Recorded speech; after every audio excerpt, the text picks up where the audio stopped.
course. The Disability Platforms is another important initiative in our strategy for preparing EU policies. Finally, at the Commission, we want to lead by example. As part of our new human resources strategy, we are promoting diversity and inclusion of our staff with disabilities. We are at a critical juncture for the rights of persons with disabilities. We need to assess our strategy to see what is working and what can be improved. I have a clear goal in the coming years: to take concrete action to improve the daily lives of persons with disabilities. And I will focus mainly on 3 areas. First, we must make disabilities rights. We must make disability rights a reality by putting into action our EU rules. To achieve this, we must turn the European disability cards and the European parking cards into a reality by 2028 and make sure that EU accessibility requirements concretely improve products and services. That means fully implementing the European Accessibility Act and related standards. Second, we will work to help people with disabilities fully participate in our economy and in our society. Building on the disability employment package, we will continue supporting member states to close the employment gap. This will contribute to meeting key targets on jobs, skills, and poverty reduction from the Porto Agenda. And third, disability policy cut across many areas. So we will build on the guidance on independent living and ensure it is fully integrated across all funding streams. Honourable members, I would like to end with a very simple message. Everyone must be treated fairly and with dignity in the European Union. No exceptions. Our motto is united in diversity, and I look forward to working with you to make this motto a reality for all our people, including our citizens with disabilities. I thank you very much. Also a big thanks to you, Commissioner Lebib, for this. And now we will start with a round of speakers on behalf of the political groups, beginning with Ms. Toms for 2 minutes, please. Hvala lepa za besedo, spoštovana gospa komisarka. Thank you for the floor. Madam Commissioner, persons with different types of disabilities are an equal part of our society. It is right that they are given the same possibilities and opportunities in society. I'm very much in favor of updating the European strategy for the rights of persons with disabilities, in particular in the area of employment. I would like to highlight 2 things. First of all persons with disabilities should not be treated in a single approach because they have different needs and difficulties. Persons with disabilities need, for example, at their workplace, different kind of access. For example, persons who have sensorial disabilities have different needs than people and individuals who have physical disabilities. All of these needs should be addressed specifically. Second of all, many member states already have good employment policies for persons with disabilities. For example, in Slovenia, we are encouraging employment at the open labor market. We also have the system of companies that are dedicated to persons with disabilities. These companies employ at least 40% of persons with disabilities. And within these companies, we are offering all of the support that they need. This system has been in practice in Slovenia for the 70 years. Unfortunately, the strategy by the European Commission has not encompassed our experience. So we do not want the new strategy to interfere with the existing systems that function well. That's why I really call upon you, Madam Commissioner, that when you propose the new strategy and new measures, they do not interfere with systems that are functioning well. Thank you. Thank you very much. The next speaker is Ms. Köhlemann for 2 minutes, please. Madame la Présidente. Madam President, Madam Commissioner, colleagues, in 2023, approximately 30% of adults, in other words, more than 100 million people, have some form of disability. These persons, as any other European, have the right to participate in all aspects of life and be independent. The right to work is obviously part of that right to independence for those who can. But only half of persons with disabilities in Europe has a job. That means half do not, and most of those are women. And those who are lucky enough to have a job, on many occasions are unfortunately paid less, not paid at all, have short-term contracts, do not achieve positions of responsibility, or suffer discrimination in the workplace. That is unacceptable in the Europe of today. The factors which prevent access to employment for persons with disabilities are numerous and they are well known. Workplaces which are not suitable or adapted, absence of suitable mobility, stigmatization and resistance to working with a person with a disability. The Commission adopted a strategy for persons with disabilities for 2021-2030, including a package on access to employment. Unfortunately, that strategy is struggling to bring any fruit.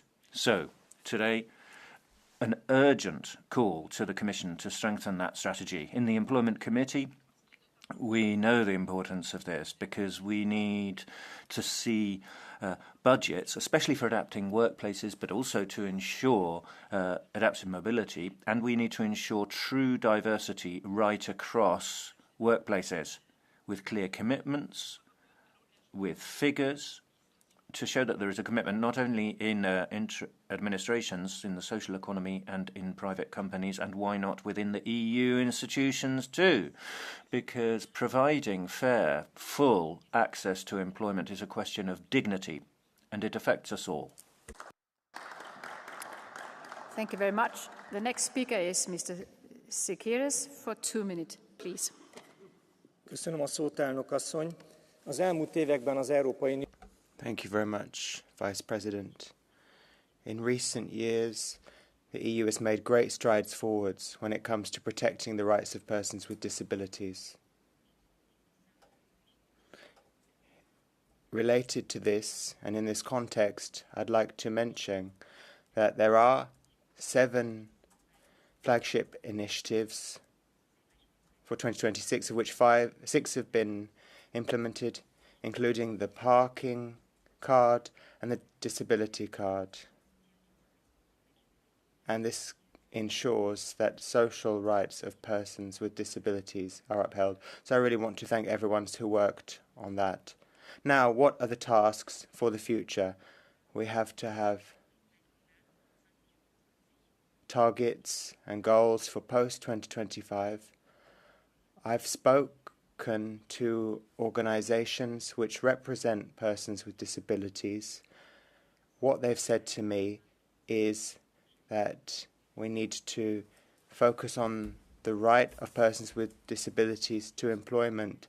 That's not just so that they're economically independent. I, of course, am aware of that problem, but it's also about the social integration of these people. Then, as we've heard, new structures, new infrastructure is not necessarily friendly to persons with disabilities. We in Hungary have a Secretary of State who looks in particular at infrastructure through the lens of persons with disabilities. So I hope this issue will be resolved. And I'd like to actually sit down with the Commissioner and talk face to face. We should also recognise sign language. Sign language should also be a formal language of the EU, or at least a language that can be used in the EU, so that those who are hard of hearing can use sign language, because for some it is tantamount to a mother tongue. So thank you very much for the work you've done thus far, and all the best for the future. Thank you. The next speaker is Ms. Gemma for 1 minute, please.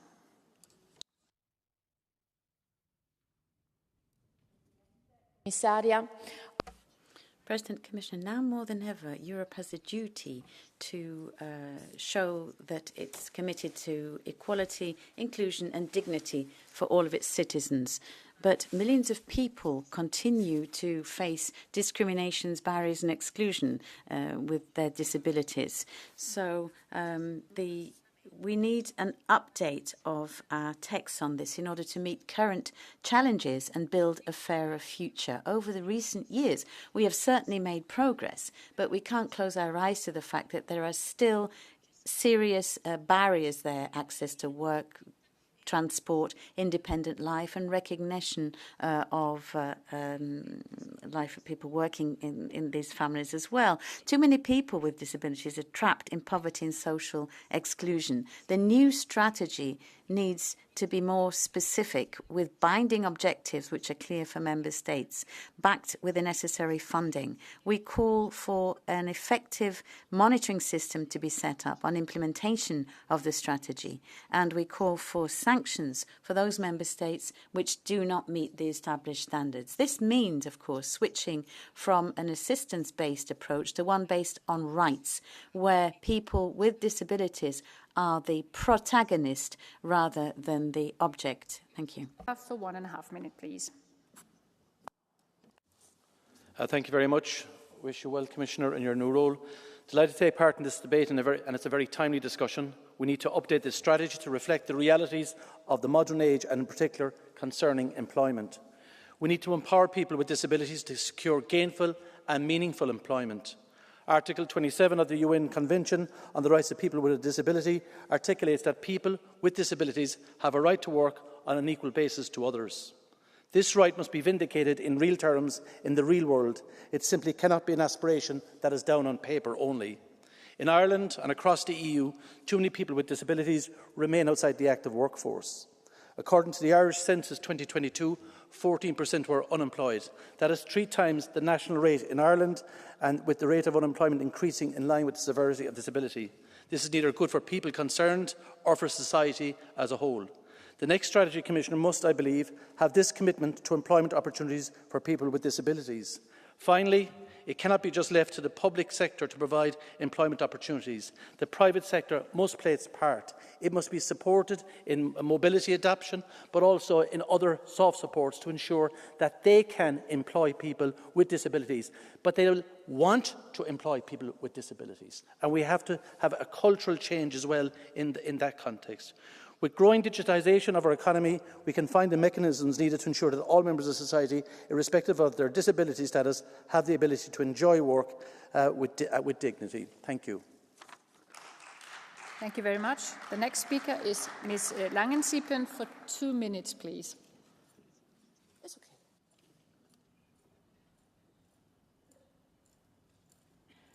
Sehr geehrte Frau Kommissarin, Herr Commissioner, welcome to the Parliament to talk about this important topic.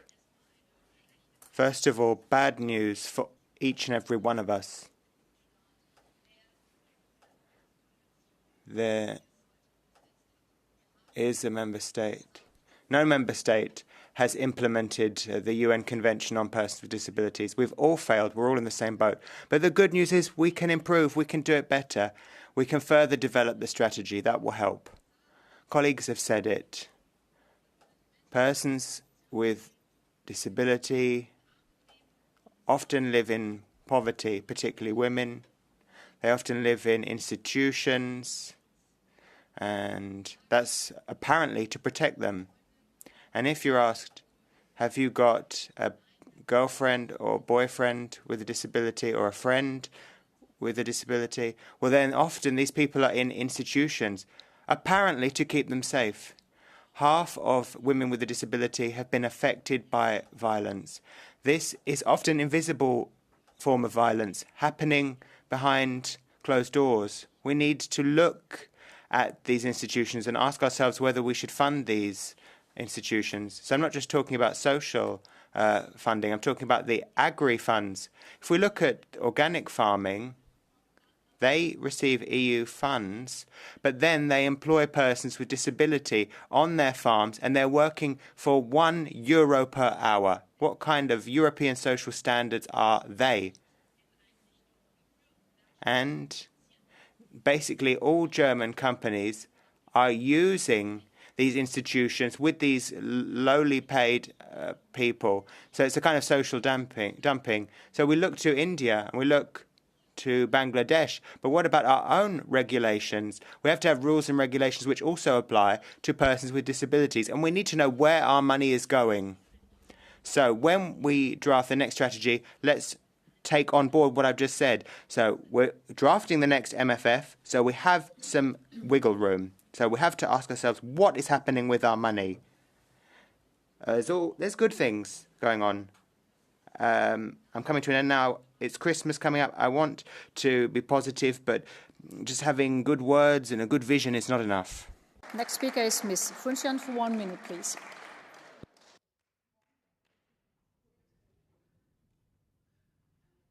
Chair.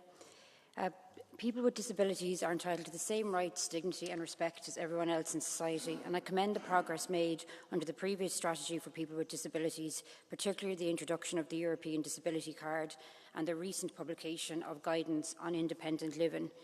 It's hard to communicate everything you want to say in 1 minute, so I'm going to focus on the area of employment and personal assistant hours, and I think that these are very much interlinked. For someone to be successful in employment, they often will need the assistance of a personal assistant, which we have unfortunately not seen enough hours and resources go into this service. Employment is fundamental to independence, skill development, social inclusion and a sense of belonging. And just in Ireland, the disability employment gap in Ireland stands at 38.6%, which is significantly higher than the EU average, which is 24.4%. And shockingly, for women with a disability, that gap is even worse at 45%.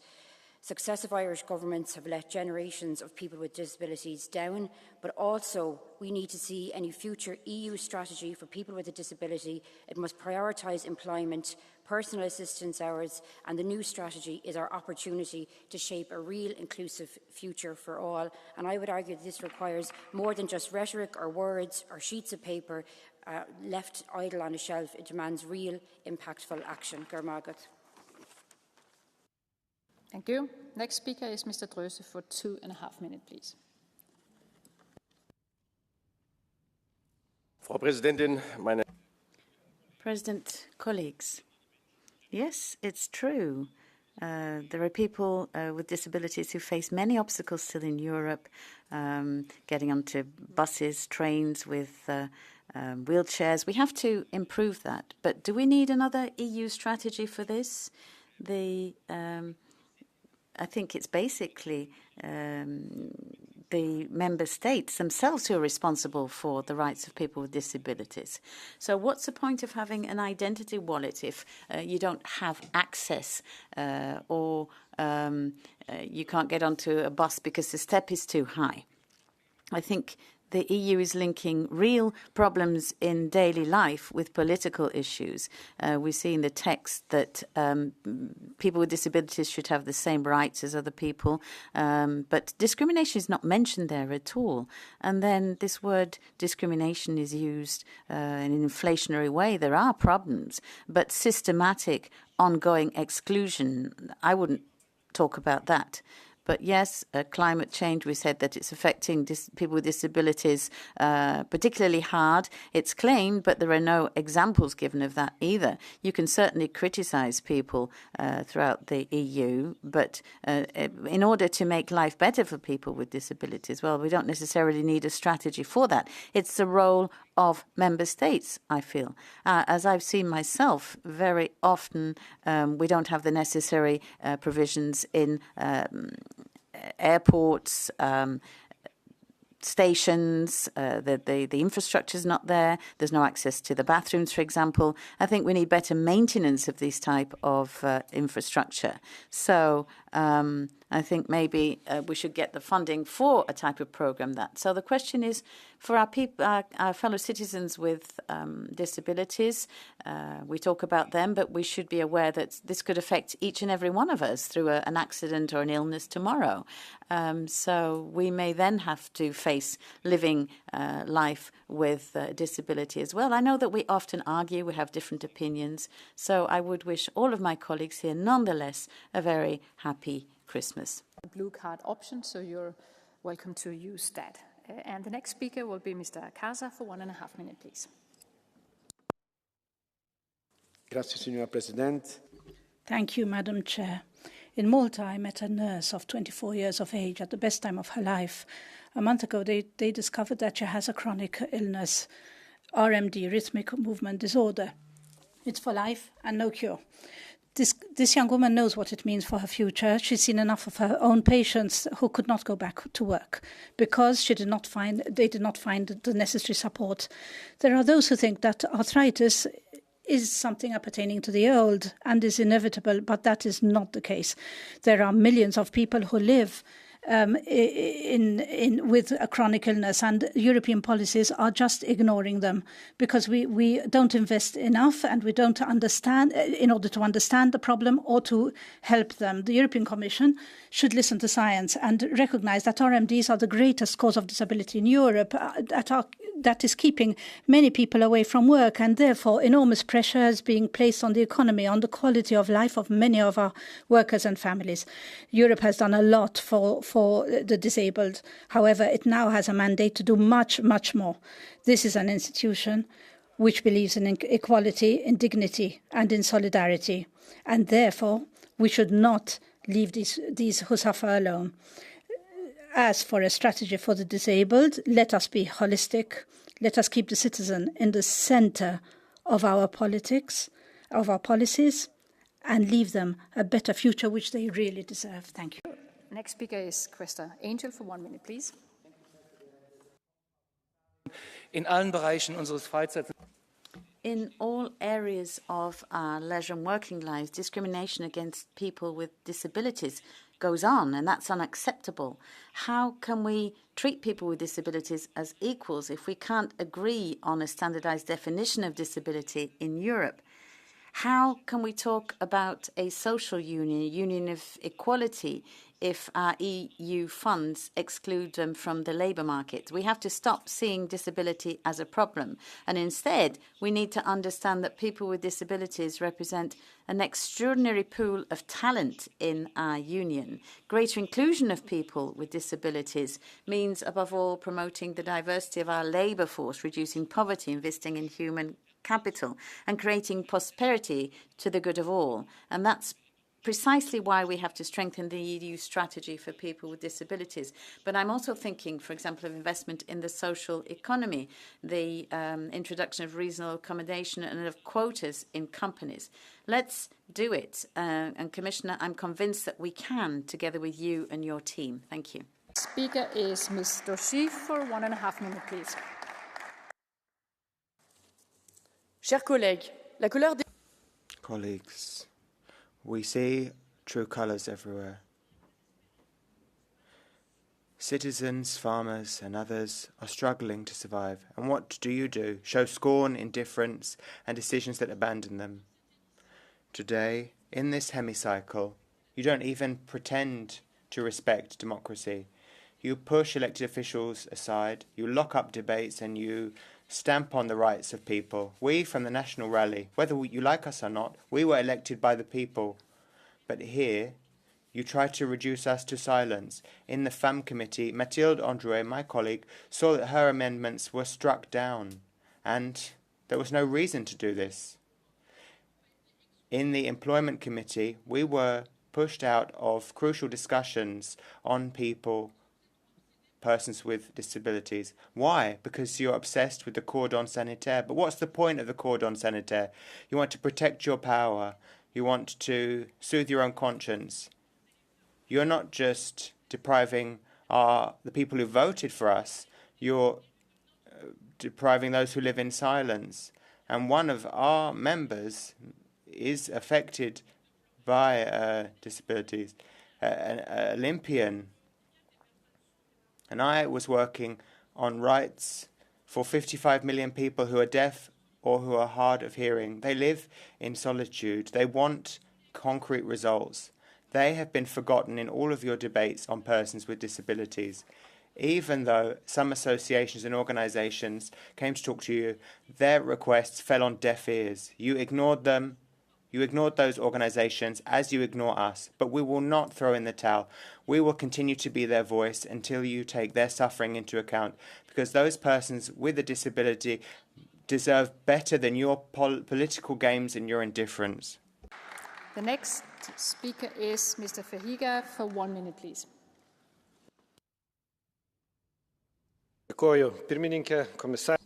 Thank you, President, Commissioner. We have a saying that a community is as strong as the strong is the weakest person. A community which enjoys the possibilities of a sane person or healthy person doesn't do enough to adapt the environment to the disabled people. New technologies can change the quality of disabled people, including robotic technologies, exoskeletons, and artificial intelligence. But the conditions for these technologies to develop are not sufficient. Therefore, I think that we should take this into account and think about it as a possible investment on the level of the EU. Thank you. Thank you very much. The next speaker is Mr. Verhofstadt for 1 minute, please.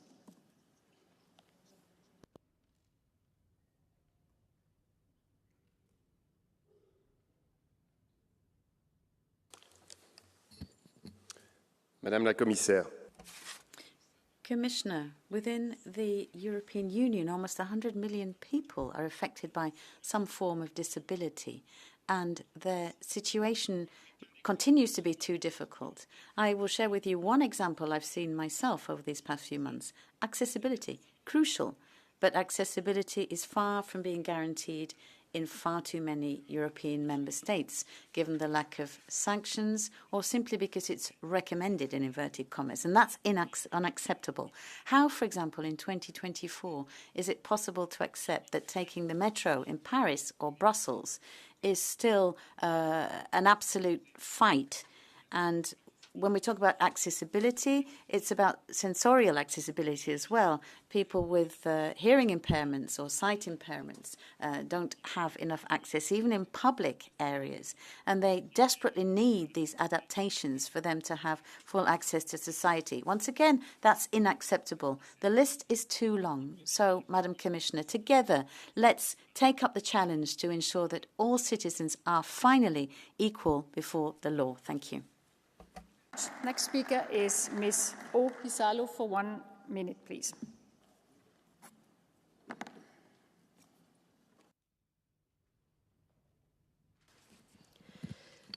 Arvoisa puheenjohtaja, komissio. President, Commissioner, nothing about us without us.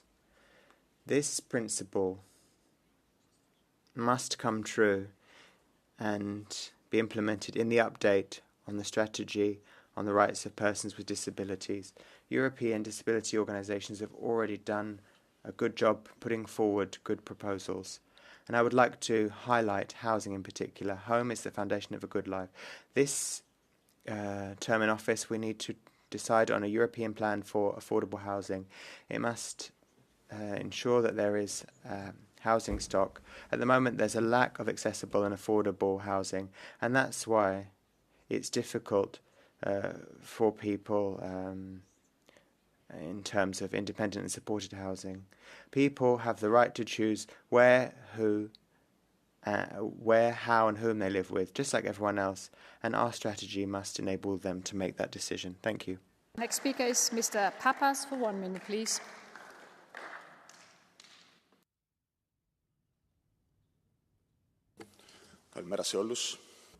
Good morning, everyone. For many years, we've been discussing the European Disability Strategy. And although the EU is committed to promoting the rights of people with disabilities, the implementation of these commitments is lagging behind in many member states, and the rules are not the same across Europe. I'm going to focus on an area I know well, and that's the field of sport. The European Disability Strategy places great emphasis on promoting sport and stresses the need to improve accessibility to sports facilities for people with disabilities. But words are not enough, and so we call on member states to immediately improve infrastructure. We call for guarantees that all sports grounds, gyms, training facilities are accessible to all types of disability, and we insist on funding to upgrade infrastructure and for the free provision of the necessary equipment. As I always say, sport is a right for all and not a privilege for just a handful. Thank you. Next speaker is Mr. Kulja for 1.5 minutes, please. Labib, kedves képviselőtársaim! A jelenlegi magyar kormány magára hagyta a fogyatékossággal élőket, családjaikat és az őket otthonápoló hozzátartozókat. Thank you very much indeed. People with disabilities have been left behind, they, their families and their carers. And support for these people is very limited. People who take care of their relatives with disabilities at home receive very little, and that's a human defeat. As far as young people with disabilities are concerned, the situation is really bad. People between 18 and 24 have to give up their studies. Many people forever. And on the labour market, the situation is also disastrous. Employment for people with disabilities is 30% less than that for people without disabilities. Thousands of people are not able to exploit their talents. I'm a doctor, and I have seen that in Hungary, in the health sector, we are not ready to support people with disabilities. We're not prepared for that. And that's why I would call on the Hungarian government, please, to pay attention to people with disabilities. People who take care of their relatives at home should be better paid. Thank you. The blue card is Mr. Serkeres. Tisztelt képviselő úr, ez a beszéd, ez megint a szokásos mederben zajlik. Ön Honourable member, I've listened to your speech, and it sounds like every other speech you've given. You always forget to mention how much the Hungarian government has done for persons with disabilities. Previously, just 8% of persons with disabilities were unemployed. Now it's above 50%. In the past, very few buildings were barrier-free, under 50%. Now it's over 90% in Hungary. You should know that. You should point that out when you talk about the Hungarian government. Talk about the positive things too. Be objective. And we have a Secretary of State in Hungary nestled within the ministry, and there's a lot of progress that's been made in this area. Képviselőtársam, én azt hiszem, hogy a tényeket és Thank you to our colleague. I think we need to discuss facts, and I listed the facts. I gave you the figures.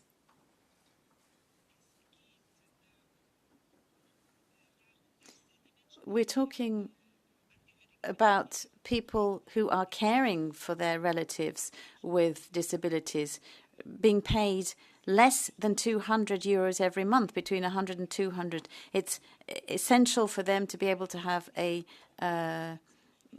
decent life. If we want that for people with disabilities, we have to look after their carers as well, because they're spending their lives to support their relatives with disabilities.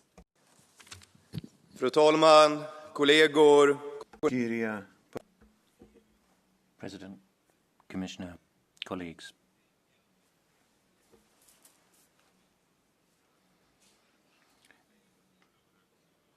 "43 million people of active age should be in employment, and too many persons with disabilities are not in employment compared to persons without disabilities, twice as many. And in order to change this, what we need is to change physical access to the workplace. Mobility is vital, accessibility. People need to be able to get on a bus, get on a train.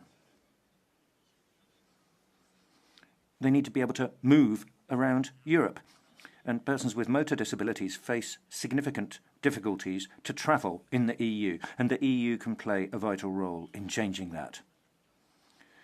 The first step has been taken by having a strategy, an EU strategy, but national authorities too need to ensure that they can provide full accessibility to transport for persons with disabilities, because this is a vital requirement. This is also true for cross-border transport, barrier-free. So we need to continue working on this. Speaker is Mr. Girauta Vidal for 1 minute, please. Gracias, señora President. Thank you. If we look at the strategy for persons with disabilities, that also includes people with mental health. Nobody would believe it listening to you.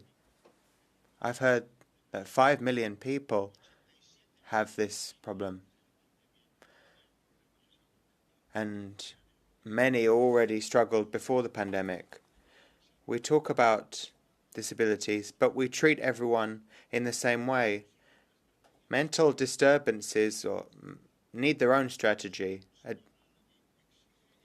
To hold down a job if you have a mental disorder, but perhaps it's an invisible disorder.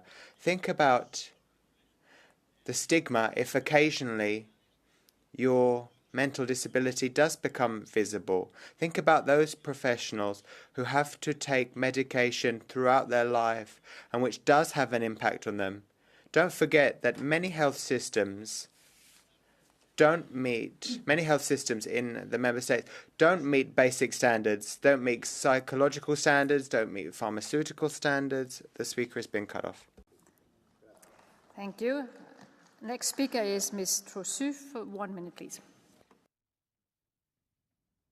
Madame la Présidente, President, Commissioner, colleagues, the European Union and support for people with disabilities, not much clear evidence. That's what we recently saw in a report. Rather than specific solutions which belong to member states, it's a vision of civilization which the EU should be recalling and supporting the work of carers and families who give up a large share of their life with not much support from the public funds. It's ridiculous to be obsessed by accessibility if we're forgetting the very specific issues linked to mental handicaps, which is the blind spot of EU policies. Let's remember that if the only solution proposed to address disabilities is abortion, then you're just adding to the drama. Let's also recall that families are the first material and moral support to address disabilities. Thank you. Thank you very much. The next speaker is Ms. Garcia Hamida van der Walle for 1 minute, please. bienvenue, Madame Labib. Welcome, Ms. Labib. Dear colleagues, show of hands. Who here has never lost their way in the European Parliament? Well, try to imagine what it would be like if you could not read the signs because they're not in Braille. And now look around this building. In 2024, people with disabilities in Europe often still cannot move around freely, get an education, play sports, or go to work. What has been done with the recommendations and roadmaps has produced too few results in recent years. Patience has run out. We need new measures. People with disabilities must be actively involved in drawing up, implementing and evaluating policy nationally and at EU level. Civil servants must be structurally trained on the rights of persons with disabilities, and the UN Convention must be fully implemented. No more excuses. It is time for action. Thank you very much. Den næste taler er hr. Søvndal for 1 minut. Værsgo. The The next speaker is Mr. Sövndal for the Greens ALE. Thank you very much. Persons with disabilities encounter far too many obstacles in their lives. It's not easy for them at all. And throughout my career as a politician and as president of the social committee at local level, at those stages, I've witnessed with my own eyes how many struggles persons with disabilities face. There has been dialogue, but we really need to bring down the barriers that exist in public life. How can it be that you can't go to the cinema, use public transport, and do all of these things just because you're a person with disability? All of this affects a person's everyday opportunities and chances. And what I'm talking about applies across Europe. 1 in 5 people with a disability have ended their studies before they should have, because they found that there were too many challenges for them in the schooling system. And that's not good enough. We need more flexibility in our education system so that people can have autonomy. For 1 minute, please.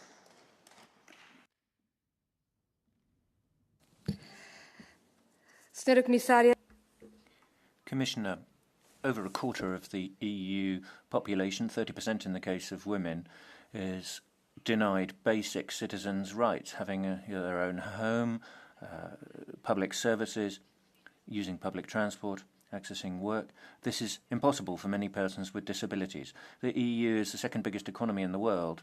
Nonetheless, we do not have the necessary accessibility. We're stuck in the previous century. And in terms of the legal system, there are member states such as Portugal where there is still involuntary sterilisation of women with disabilities. Persons with disabilities need to live an independent life free from institutions, but unfortunately in too many parts of Europe we're still seeing institutionalisation rather than independent living.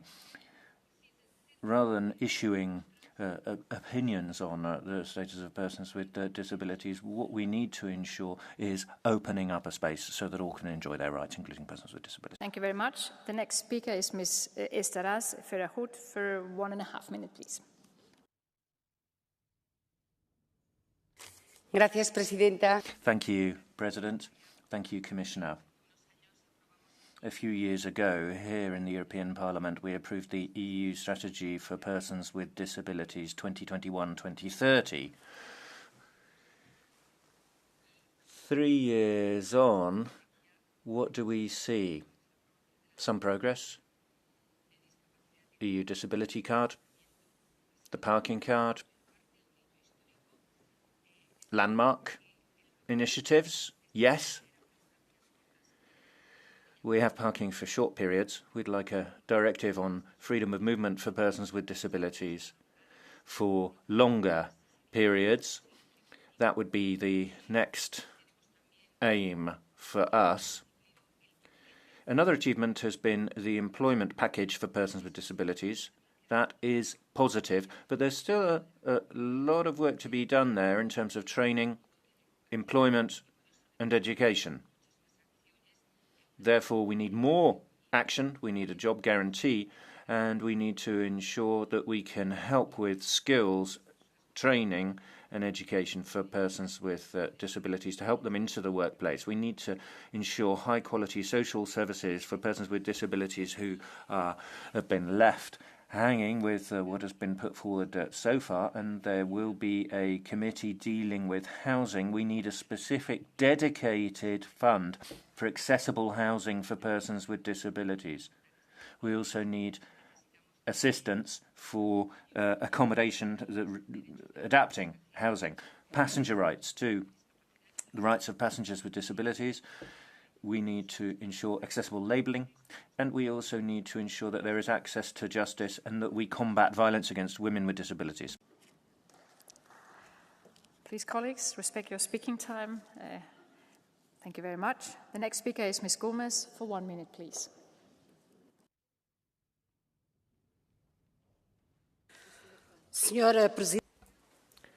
President, Commissioner, dear colleagues, the current strategy for persons with disabilities has made important progress, but it is not sufficient. There's a lack of aid and support, which worsens the situation and penalises those who are already dealing with many obstacles. We need a robust response for persons with disabilities from cradle to adulthood. We need specialised support. We need to integrate and involve children in society. We need adequate therapy, and equally important is support for families. Often families are shut out. They're struggling on their own to help their children. We also need to help people with disabilities so that they can be integrated into the economy. We need to focus on housing and transport too. We need specialised, targeted support across the board. The dignity of people with disabilities reflects our European values. Thank you. Thank you. The next speaker is Ms. Frigo for 1 minute, please.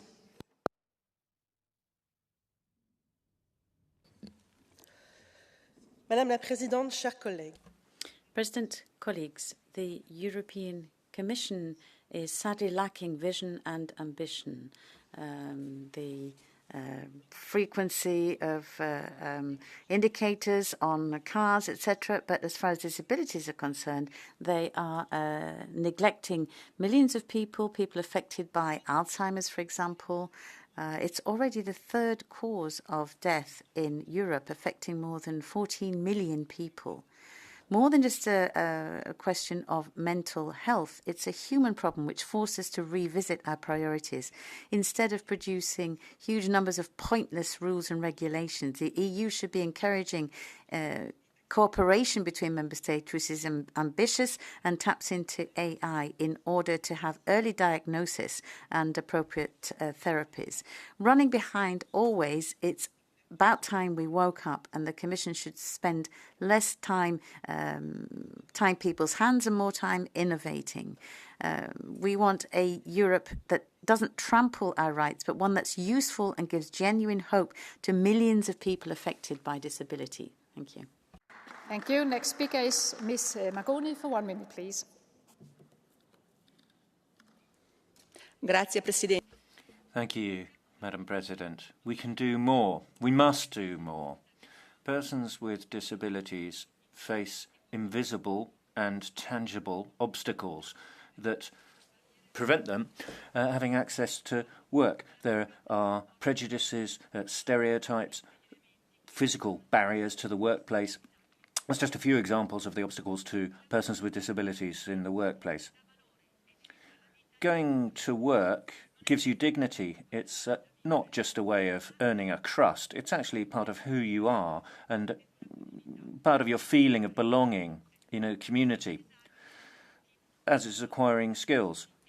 Persons with disabilities have dreams, have talents, and we should be harnessing those talents. They're just like everyone else. We shouldn't be leaving people behind. Everyone has the right to feel that they belong to a society which recognises the value of diversity. If we want to build a future together, it should be a future where any individual, regardless of their personal circumstances, should have access to the same opportunities. There should be no discrimination on them, and everyone's skills should be valued, and work should be a right for all. Let us work together to achieve that. Next speaker is Mr. Streit for 1 minute, please.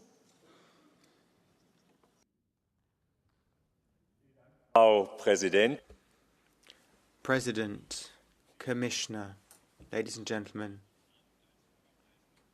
I was a mayor for 25 years, part of the local council. Thanks to the experience I've gleaned, I know what challenges persons with disabilities face, and I know of the challenges that their kin face. There's still a lot to be done, and what we do is not enough when it comes to recognition of disability, or the European Disability Card, or education and training for persons with disabilities. And the same goes to employment. We had 9% of persons with disabilities in our local council, twice the national goal, but it was still not enough. Now, Rudolf Rennen gathered hundreds of thousands of euros together to help people years ago when they couldn't pay off their debts and when they couldn't buy clothing. And we must do something similar today. We must not forget the charity work that is done. Thank you. Thank you very much. The next speaker is Mr. Umberto for 1.5 minutes, please. Cara Presidente. President, Commissioner, colleagues.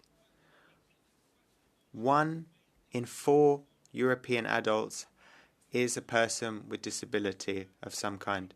In a free, inclusive and democratic society such as ours, it is our duty to continue to develop a framework and the conditions which will allow all citizens to participate.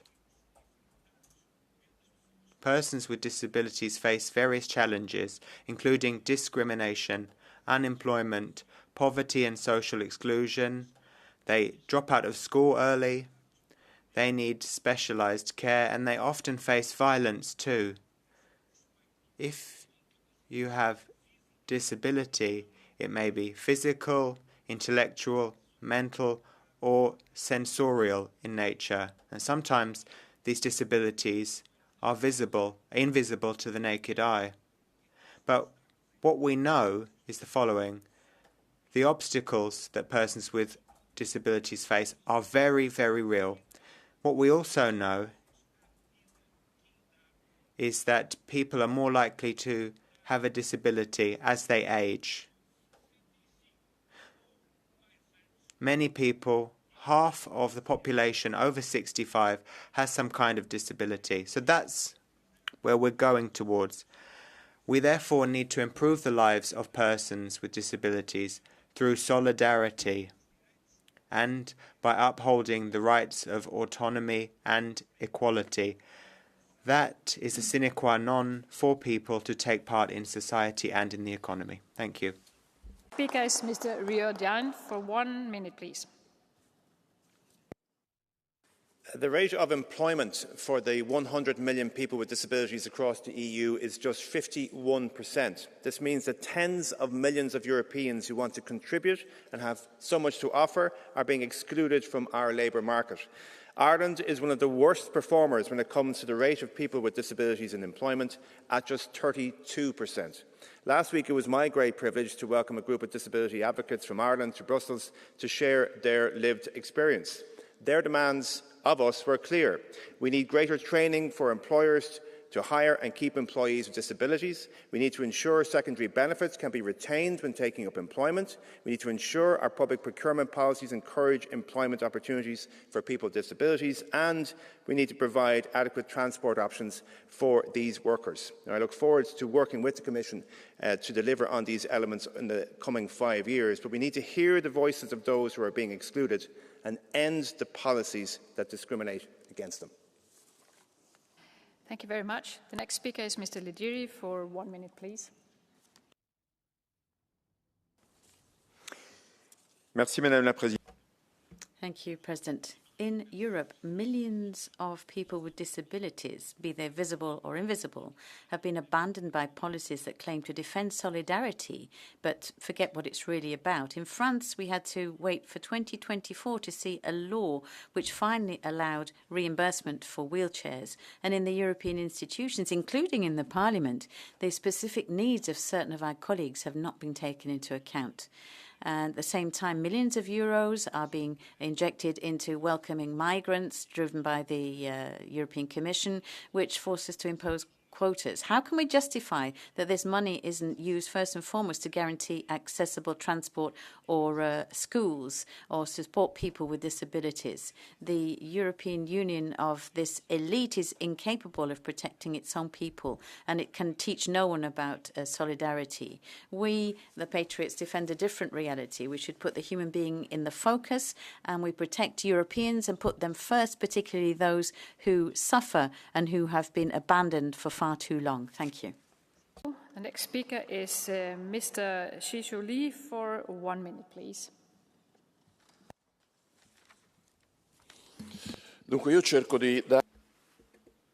Right, I'll try to make a contribution as a doctor. I've had some experience with this issue, and I think there's a bit of confusion here.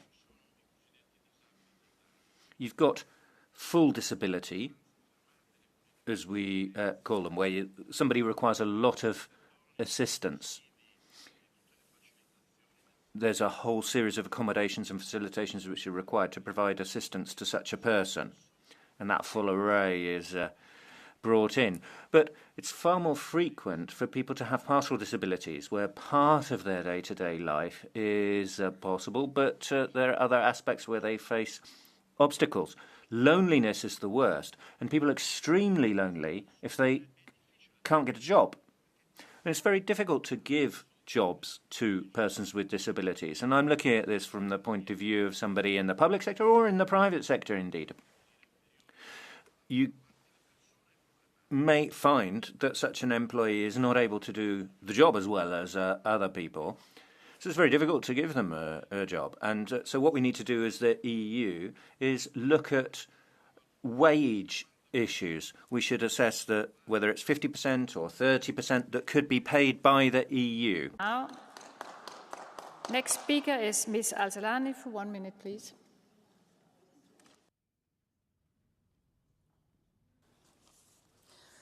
Fru talman, fru kommissionär, välkommen till plenaren. God morgon. President, Commissioner, welcome to plenary. Honourable colleagues, of course we are making strides forwards for persons with disabilities, but does it suffice? No. The figures speak volumes. When it comes to unemployment, persons with disabilities are overrepresented. They're more likely to drop out of school and training. If we see crime, they're more likely to be victims of crime. And then look at care provision. During the corona crisis, persons with disabilities were at the bottom of the list, and every single member state is in the crosshairs of the UN when it comes to persons with disabilities. And in my own native Sweden, we see that many people with disabilities are not able to take part in society as we would like. So we need to justify our own measures and be up to level with those measures. We have created a society which is not accessible to everyone. That is not right. So we've got to do something. We've got to involve persons with disabilities. Ms. de la Pisa, carry on, please. Blue card.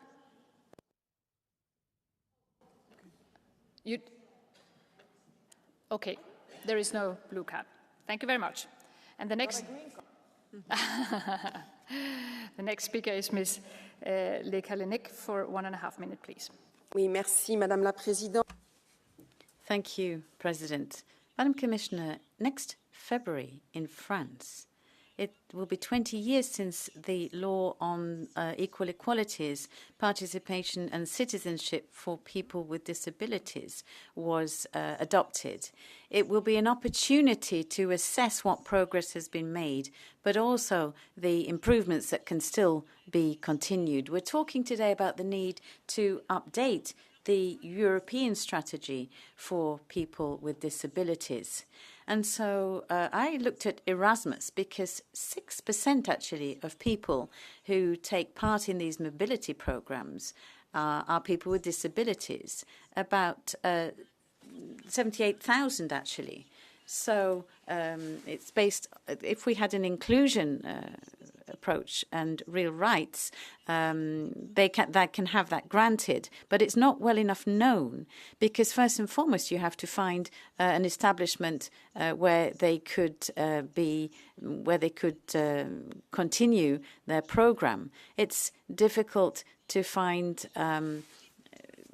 the people who will accept the constraints during the Erasmus period. But I'm sure that the Commission will focus on removing the barriers and the obstacles. I wish you all a Merry Christmas, and particularly to the more than 100 million people in Europe with disabilities, as well as their families. Ms. Mendia, for 1 minute, please.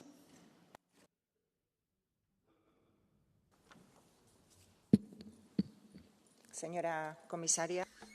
Commissioner, in Disability Week, we held some debates and looked at the situation in Europe, and we concluded that we can do much better. It is indeed progress that the EU strategy should have been approved in 2021 with a whole series of actions and targets, but we must also note that it has not proved possible to implement truly transformational change for access to housing, work, lack of real discrimination, and true independent living. The Commission is not proposing new tangible action during the lifetime of this strategy, and certain existing actions which have not achieved the necessary results have not been revised. We're talking about over 100 million persons with disabilities living in Europe. We need proposals such as an EU disability agency. We need a job creation agency for persons with disabilities, such as the youth employment scheme. So, Commission, please step up to the plate and do what's needed. The next speaker is Mr. Picaro for 1 minute, please.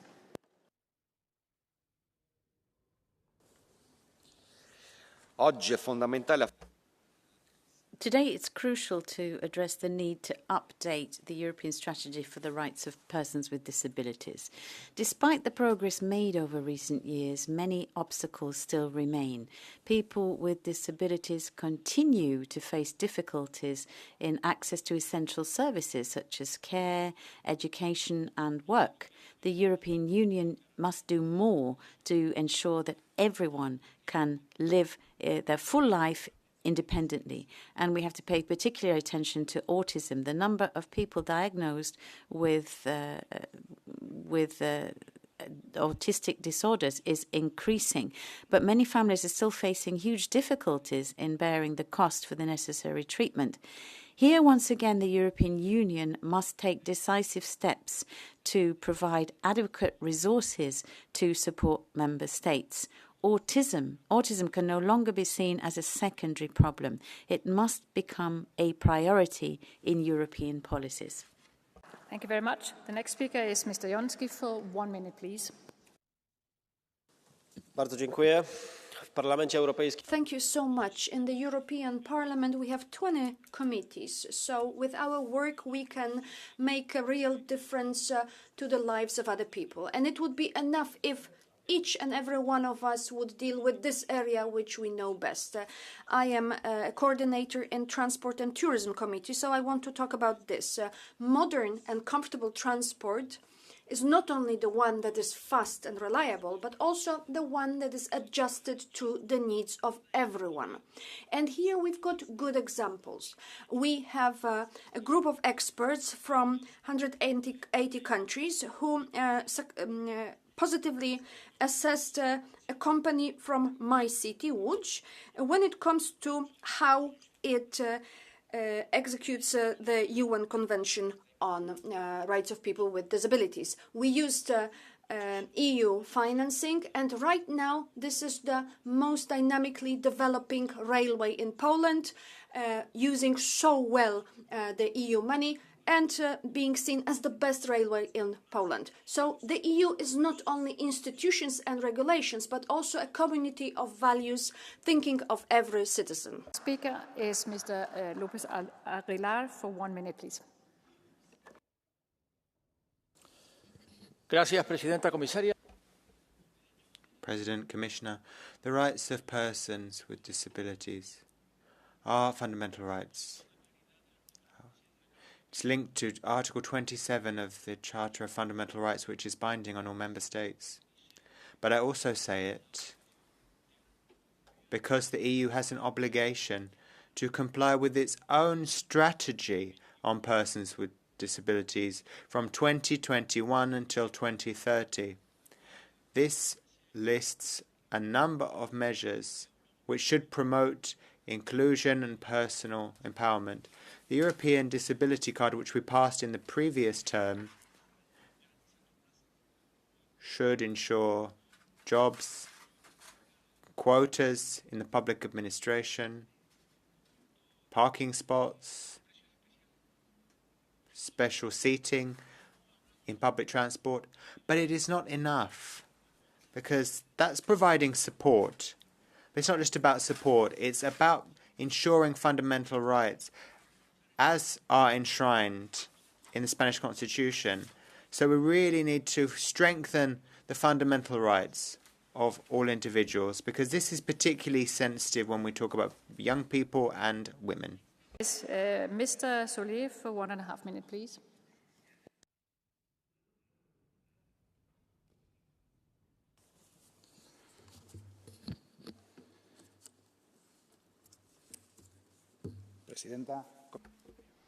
President, Commissioner, I'd like to talk about Ezequiel Gomez Ruiz. Ezequiel is a boy with disabilities from Catarroja, and since the 29th of October, he's been out of his home, held hostage by the local authorities because they do not want him to leave the location which he is in. He's still unable to leave his home. We need to speak out because these are barriers to freedom of movement. We talk about anti-discrimination, but words are not enough. We need action. States need to engage in tangible action. We cannot keep spending money on superfluous matters when suitable transport and vital needs are not attended to. We need budgets for qualified staff in the healthcare sector, in schools, in public services. We need a budget to remove architectural obstacles. We need investment in persons with disabilities in companies, and we need to strengthen the voluntary sector with a professionalisation of carers. It's not just inclusion, it's dignity, justice and ethics. We call on national governments to invest in equality, to give people the instruments they need to live independently. Investment is not an expense, it's for the future of humanity. So let's act now. Thank you. Next speaker is Mr. Sidekovsky for 1 minute, please.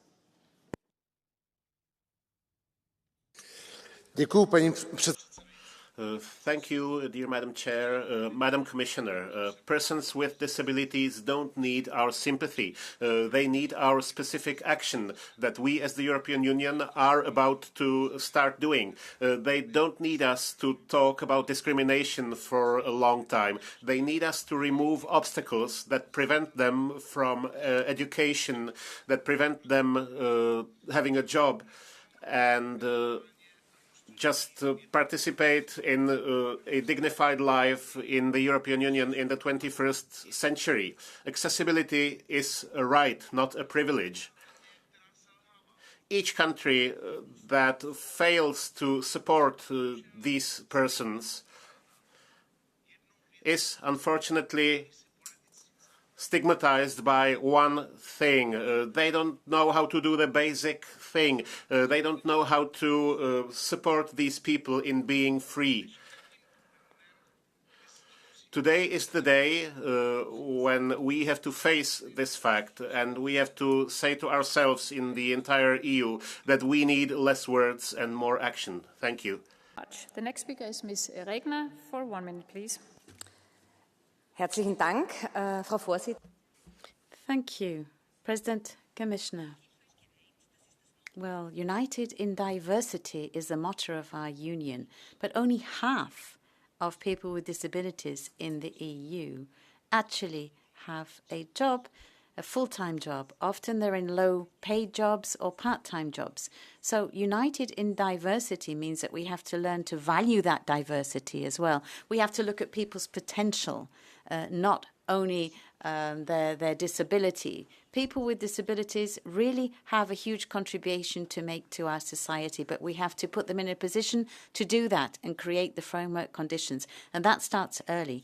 People with disability have to have the same access to general and specialized education, to the labor market, and they shouldn't be left with jobs to pass the time which are well below their potential. We need to focus very carefully over the next years on the situation on the labour market. Thank you. For 1 minute, please. Commissioner. During the last mandate, Commissioner for Equality, Helena Dalli, oversaw good progress in the field of disability rights. Now it is crucial that the new leadership continues to advance disability rights in Europe and ensure that the 100 million people living in Europe with disabilities are given the equality they have been promised.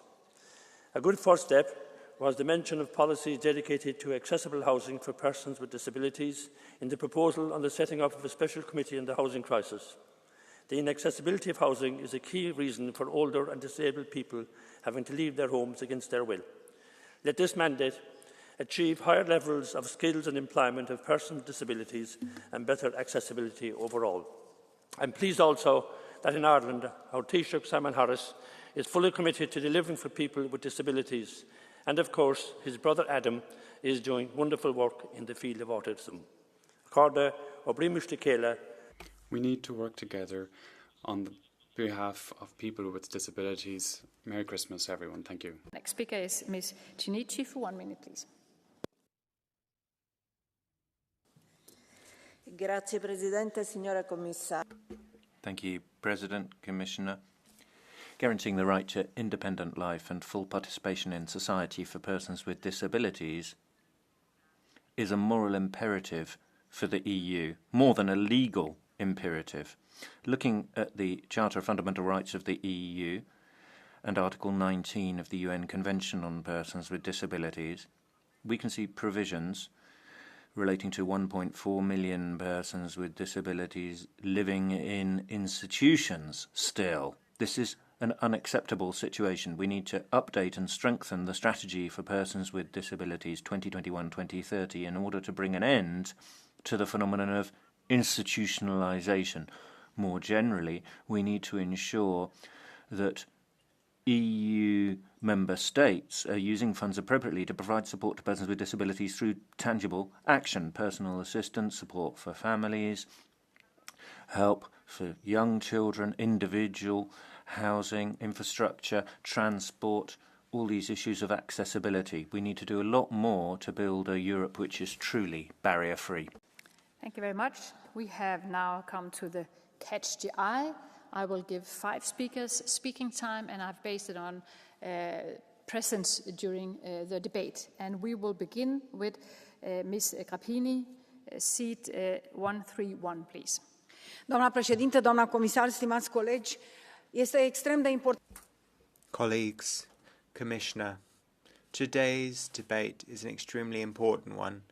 The Commissioner spoke about persons with disability living independently and the large percentage of persons with disabilities in society. But how can people be independent if they have a modest income? They can't afford to buy medication or to move around, let alone take holidays. We need measures, Commissioner, but this strategy should include tangible measures for persons with disability. We're talking about inclusion and employment. If all administrative authorities throughout the member states actually paid work that's done at home, then people could work from home. Commissioner, you will need to focus on infrastructure, particularly transport infrastructure, ensuring we have adequate transport infrastructure in all member states. I want to wish everyone a Merry Christmas, particularly those with a disability. Respect that. The next speaker will be Ms. De La Pisa Carrion, seat 434. Gracias, Presidente. Señorías, nuestra prioridad. Thank you, President. Members, the priority of our society above everything else that people talk about here, such as green and digital transition, should be helping persons with disabilities. Let's stick to that issue. First and foremost, what we need to ensure is those who live with disabilities need minimum assistance at eliminating obstacles, opportunities in the workplace, technological solutions for them and their families. There's so much that could be done, but it isn't. We should hang our heads in shame with the examples with which we're familiar. Everyone who needs assistance in order to live their lives should be given it, and until then we cannot rest. Their day-to-day life comes at a great cost. It is dramatic, and they are exposed to this supposed solidarity of euthanasia. They've got that looming over them. Is this really putting the needs of people first? Mr. Andriukaitis, seat 307, please. Thank you, President. The Commissioner. The list of all issues that disabled people encounter is very long, and these debates are very relevant.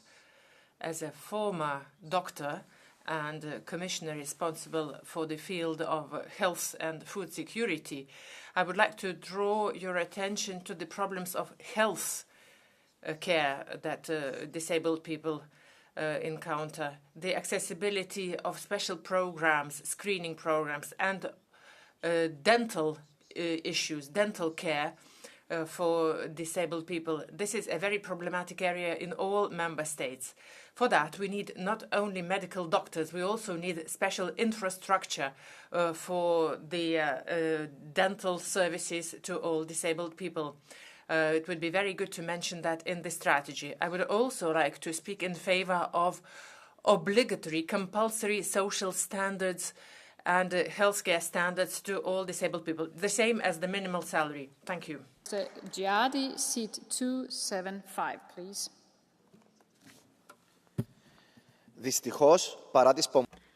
Unfortunately, despite the many declarations about equality and equal access to fundamental human rights, people with disabilities are still excluded. A welfare state must ensure inclusion, integration for all of its citizens in all areas. So must the European Union. That's why we need to upgrade the European Disability Card to give people equal access to services, and we need to ensure that there is access to the medical sector as well. And we need to have European directive for a tax exemption on the purchase of wheelchairs and special equipment for people with disabilities. At the same time, we need to exert pressure on member states to create television channels for people with disabilities. And we also need to focus on education. I believe that in a Europe where everyone has the same rights, we should have the same access and the freedom to live their lives without obstacles. Otis, seat 775. 1 minute, please. Thank you, President. As we well know, according to Article 33 of the Charter on Fundamental Human Rights, there is a right for people with disabilities to have a decent life and to have access to all their requirements. However, in Greece, unfortunately, this is trampled underfoot because of the policies being implemented. Many of our fellow citizens are facing obstacles, and they do not have access to the necessary services. People with cancer, for example, people with chronic diseases also have to pay huge amounts for their medications, and there are delays in the provision of care. All of us, each and every one of us, with whatever means we have available to us, have to ensure that we genuinely do in the European Union respect the rights of persons with disabilities in all member states. Thank you, and a Merry Christmas. We have now reached the end of this debate, and I will give the floor back to Commissioner Labib for wrapping up the discussion. Please, the floor is yours.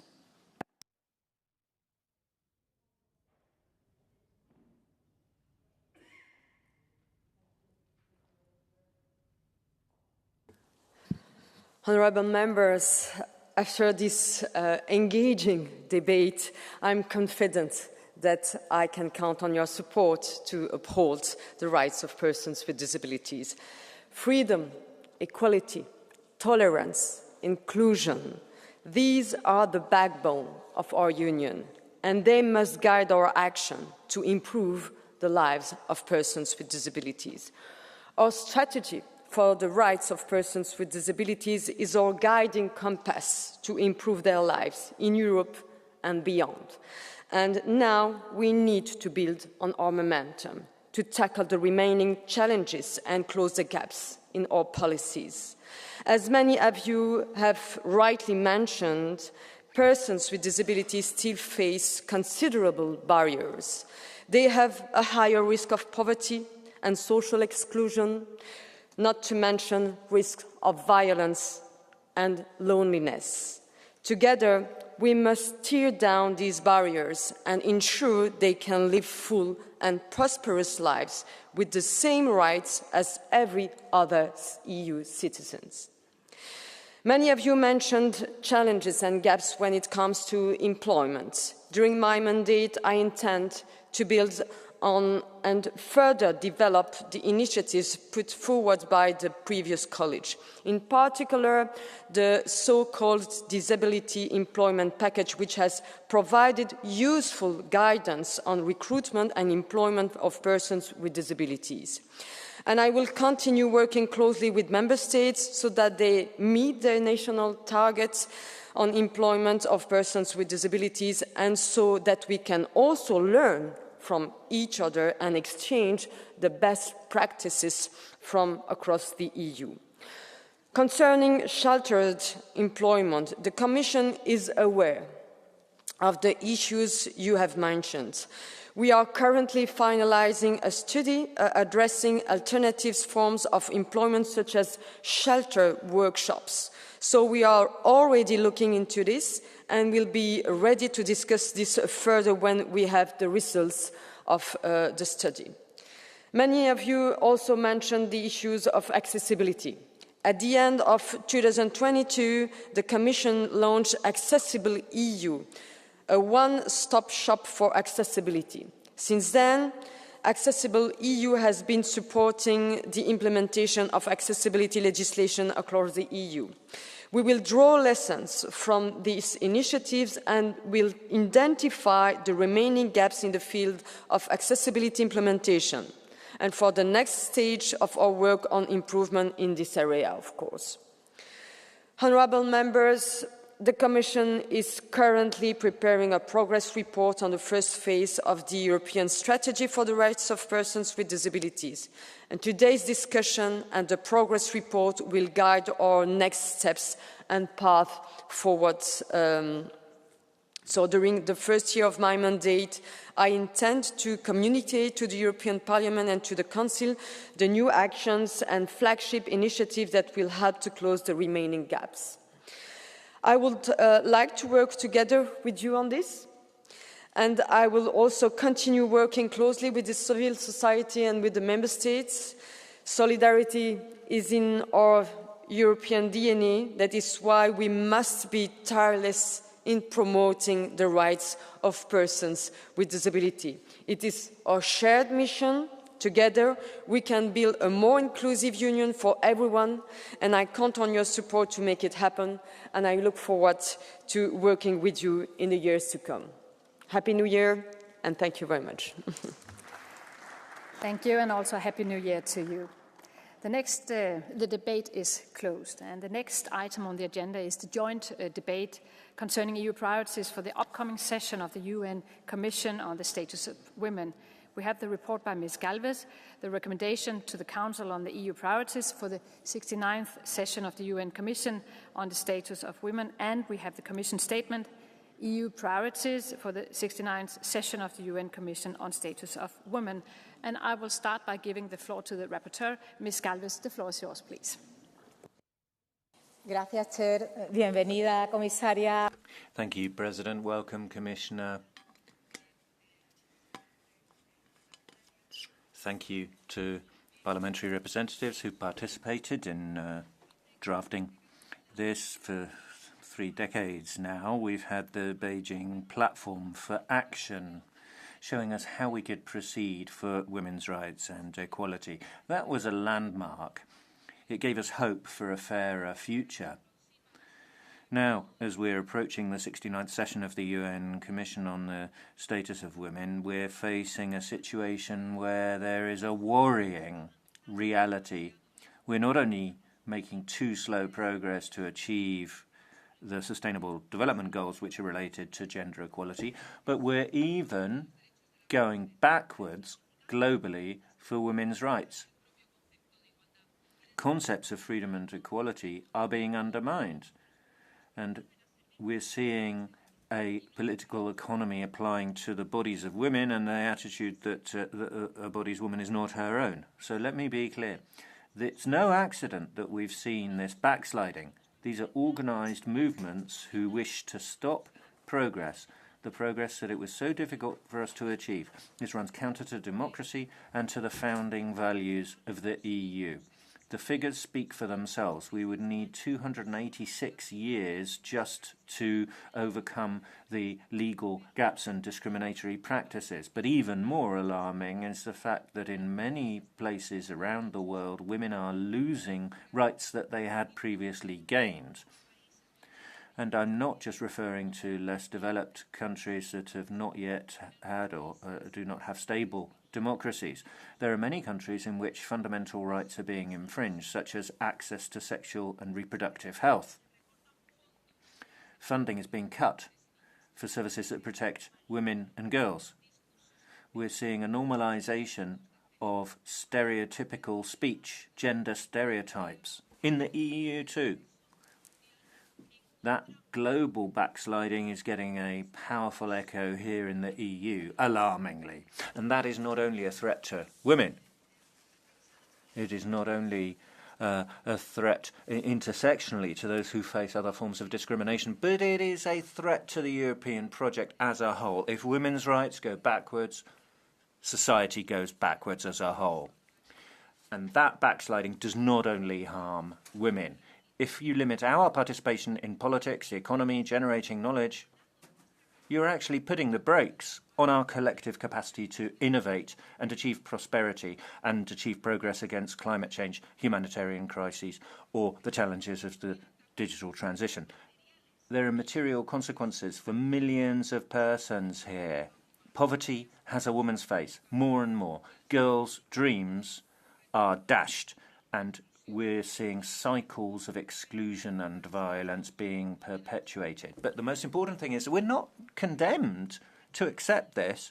Women, and indeed men in this chamber, have the responsibility to avoid this. So we should tackle the systemic root causes of discrimination and inequality between women and men and lack of opportunity for women. Education, training, lifelong learning, opportunities in the workplace, non-discrimination, access to social services,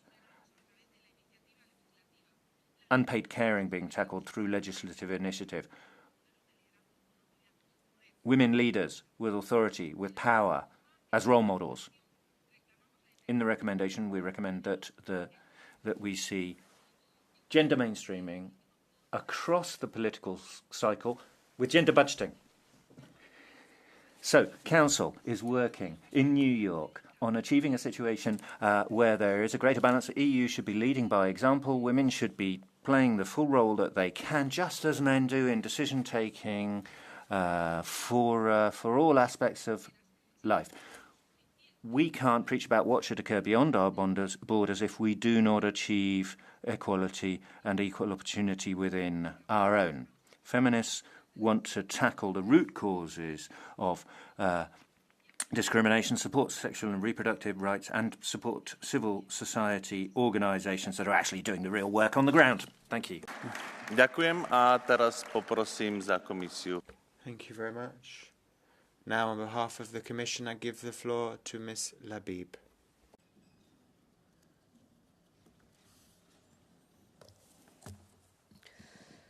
Honourable Chair, honourable members, the 69th session of the Commission of the Status of Women is an occasion to reflect on key challenges and opportunities for gender equality and the empowerment of all women and girls in the EU and around the world. The session will mark the 30th anniversary of the Beijing Declaration and Platform for Action. This declaration defined 12 critical areas of action on the path to gender equality. It is the benchmark for gender equality today. Today, the world faces multiple crises: health and energy crisis, climate change, and conflicts and wars. Women's rights are often the first to be threatened in times of crisis. We must make a success of our green and digital transitions and make sure that no one is left behind. I strongly believe that we need a coordinated approach between our internal and external action. All EU institutional actors should work together to make real progress on gender equality and to empower all women and girls. We must address the structural barriers that prevent women from participating equally in public, social and economic life, from gender stereotypes to legal restrictions. This means paying attention to the multidimensional and intersecting areas of gender inequality. Honourable members, in the last 5 years, we have achieved a lot together in the EU. But there is still a lot of work to reach a full gender equality.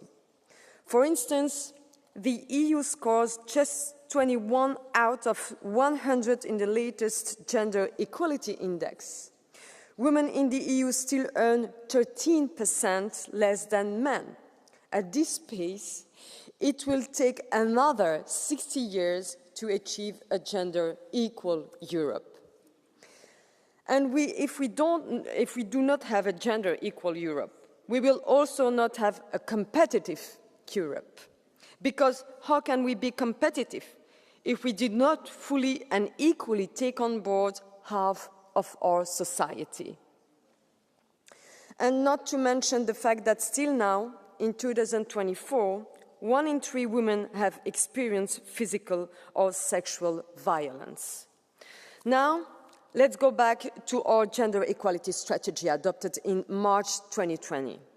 It is based on a dual approach. It combines gender mainstreaming in all policy areas with concrete legislative and policy initiatives on gender equality. For the first time, we have adopted EU legislation on violence against women and domestic violence. The EU acceded to the Istanbul Convention in 2023. These 2 initiatives are important steps in eradicating all forms of gender-based violence, both offline and online. We have promoted measures on the economic empowerment of women. The Work-Life Balance Directive, for instance, creates opportunities for parents and caregivers to combine work with care responsibilities. We have also pushed for affordable, accessible and quality care services for both children and persons in need of long-term care. We took steps to advance equal pay through the Pay Transparency Directive, and we made progress on women in decision-making through the Directive on Gender Balance on company boards. We have also set ambitious targets, such as cutting in half the gender employment gap by 2030. We have committed to have 20 million information and communication technology specialists with better gender balance by 2030. This combats occupational stereotypes and encourages girls to participate in science, technology, engineering, and mathematics. And through our international partnerships, we continue to work towards gender equality worldwide. We continue to pursue the goals set out in our EU Action Plan for Gender Equality and Women's Empowerment in External Action 2021-2027. This EU action plan aims at speeding up progress in achieving Sustainable Development Goal 5, dedicated to gender equality and empowering all women and girls. This can be achieved through a gender transformative, intersectional and human rights-based approach. The action plan also sets ambitious targets. It states that by 2025, at least 85% of all new EU external actions should contribute to gender equality as a significant or principal objective. The EU and Member States have played a leading role in supporting partner countries in the implementation and enforcement of international commitment on gender equality. For instance, through funding and multilateral and multi-stakeholder engagement for the elimination of all forms of gender-based violence, for gender-responsive climate action, and also to support women's rights organizations. The EU has invested in implementing the EU Action Plan on Women, Peace and Security, and the EU Action Plan on Women's Rights and Democracy. We are doing this through programs, funding, and human rights dialogue and activities in multilateral fora.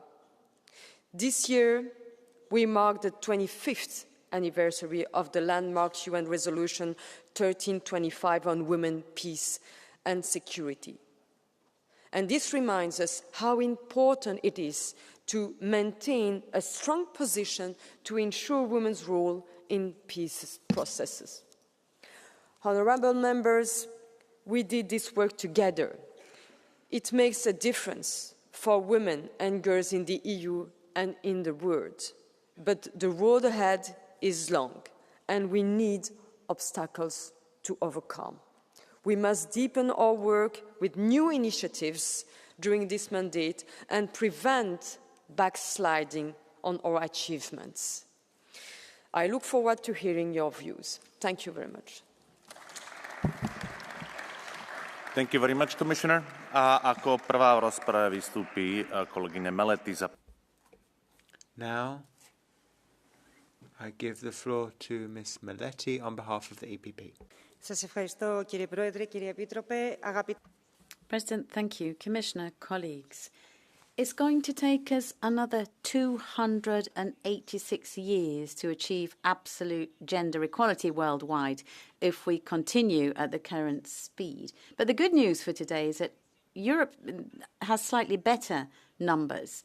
If 100% is absolute equality, we're right now at 71%. Yes, there's a long way to go, but we've made some progress. If you think that in 2019 we stood at 66.9. So the indicators are satisfactory, but in the sectors of the economy, labour and health, we still have a lot of work to do. The data from the Gender Equality Institute shows that women don't have equal access to education, technological professions, politics or positions of responsibility. And there are many reasons for this, including gender, because women who dare to go against the status quo are accused of sexism, they face sexism and disparagement. But it goes beyond that, because women and young girls are daily victims of prejudice and standards, norms that are cultivated and imposed by media and social media, which fight against the uniqueness, diversity of women and discredit them. And that's something that, as the rapporteur for the EPP and the coordinator in the Committee on Gender Equality, it's something which is of great concern to me. And I showed this through the amendments I proposed. It shows the EP's position on this, but also how urgent it is to change the situation. So I call on you, colleagues, to support our proposals and positions and to really give value to the many years of efforts made by the European Union to create a universal society of justice and equality.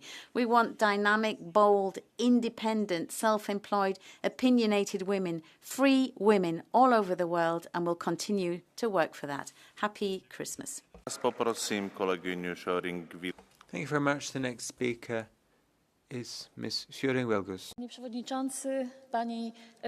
President, Commissioner, I think that many times here we will hear that the UN Commission on the Status of Women is the most important commission dealing with women's rights. But I will add something. It is especially important now because many things have not been implemented yet. And in the world, we have the increase of support for radical forces, which want to limit or take away the rights that we have achieved. That is why I'm glad, as a Pole, that the EU will have a strong representation in the global arena, because Poland will be leading our delegation as the presidency soon. So Poland can be a symbol of the fact that populism and extreme right you can fight with them and you can win with them. That is why I would like to speak to my colleagues from the Polish government now. They should seriously treat the European Parliament's recommendations, and also, because until now, no presidency thought that the European Parliament is a true partner in these negotiations. The European Parliament never had access to the documents explaining the EU's priorities. So I hope this time it will be different, dear colleagues from the government. I hope you will help us. Dziękuję bardzo. A teraz poprosim kolegyniu Della Pisa. Thank you. The next speaker on behalf of the Patriots, Ms. Della Pisa-Carrion. Yeah. President, Commissioner, honourable members, Pope John Paul did say that you need dignity and you need to take account of women's true aspirations in order for such an initiative to be a success. There's a glib reference to women and girls, but without defining that. There's a reference to equality, but without reference to what we mean by gender. There are natural desires and aspirations that cannot be homogenized into one definition. Women's aspiration is not to be the same and be in the same image as men. Men as allies rather than enemies would be my motto. And this initiative is not faithful to the original intentions. It's a perpetual victimization of women's, and if we don't agree with radical feminism, then we're marginalized. Women's well-being is not taking account of the wonder that is creating another life, women's fertility. I call on all of you to look at the beauty of what it means to be a woman. Let us recognize that being as we are, we can enrich understanding in the world and make a true contribution to true interpersonal relations. Society needs us as women more than ever. Ďakujem a teraz poprosím kolegyňu Trošu za Euro. Thank you very much, colleague. The next speaker is Ms. Troshu for the ECR. President, Commissioner, a serene debate on the condition of the women in the world would need various conditions to be in place, but those conditions are not in place. We would have to define what a woman is, but the woke lobby, who is very present in this text, doesn't allow that to happen. So we have a caricatured ideological debate, and instead the focus is on an out-of-date feminism, which I'm not in favour of. I defend women for what they are, not what they should be, according to you. So I'm not that kind of feminist. I'm not in favour of surrogacy, forced abortion, women in pornography. No. I want to focus on maternity as a women's privilege with men supporting them. And for those reasons, I'm not your feminist. You've got your wishful thinking. You've got your ideology. Europe should have better to propose than these caricatures. And I will not tire of saying that. Teraz poprosím kolegyňu Thank you very much. The next speaker is Ms. Al-Salani.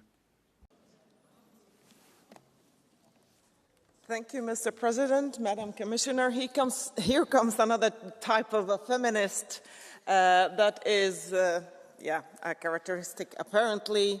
Well, end all forms of discrimination against women. Eliminate all violence against women in private life and in public life. Stop practices like child marriage and female genital mutilation. Women's full participation and equal opportunities for leadership at all levels in society.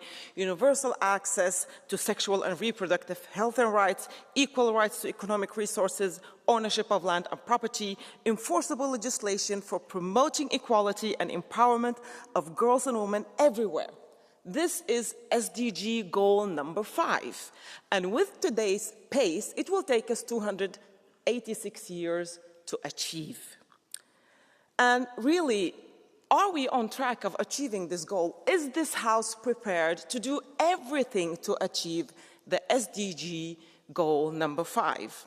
Is the political landscape here, and I'm asking the far right and the conservatives, really conducive for achieving the SDG goal number 5?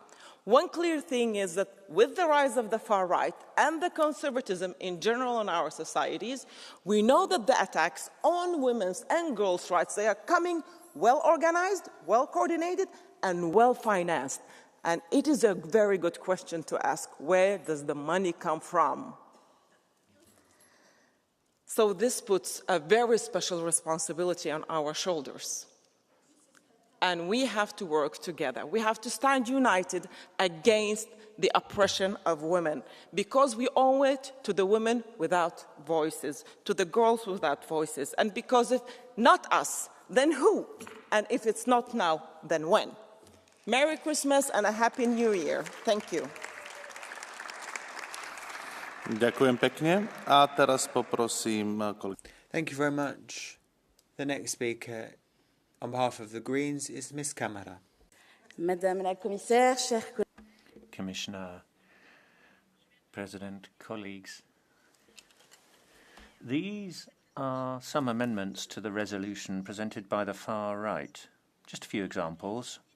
Recognise that transgender ideology is a threat to the status of women in the EU and the world by confusing the identity of women so that men can freely assume the identity of a woman, including transgender athletes in sporting events. It means that we need a clear definition of women based on biological reality. So we're still seeing hate as a driving force here. All of this is an obsession. This backlash is having consequences on trans persons in Europe and around the world. Suicide attempts for trans persons is 8 times above a cisgender person.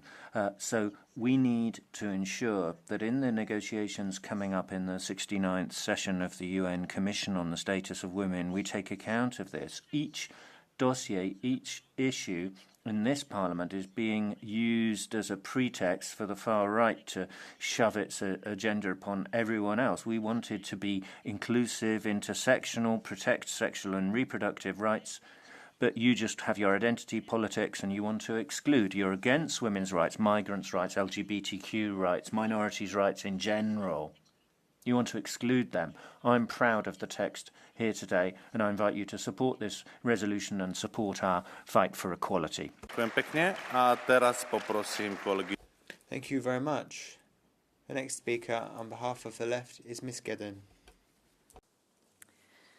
Giselle Pellicot drogades och utnyttjades av Giselle Pellicot was drugged, abused, exploited.